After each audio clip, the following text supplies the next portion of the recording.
这一个就适合有没有戴眼镜的人都可以用，而且没有异物感。戴帽子也可以用。有没有戴眼镜啊？就是因为它这个地方比较窄。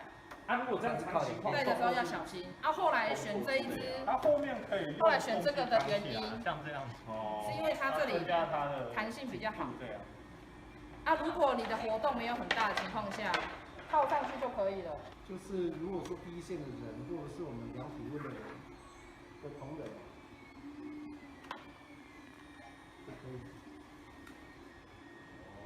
对。这次由于疫情的非常严峻的情况之下，他们当时候有想到一些来自我来能够制作的东西。当然口罩不可能制作，那当然在面罩的部分他们有参考国外的一些网站来做相关的修正跟修改。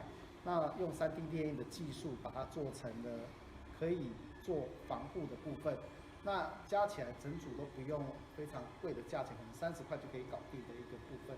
那我希望说把这样子东西都能够先生产出来给我们第一线的同仁来做使用。未来如果有其他机关的需求，还是有迫切需要的时候我们也会把该提供的物资也协助其他的单位或其他的机关。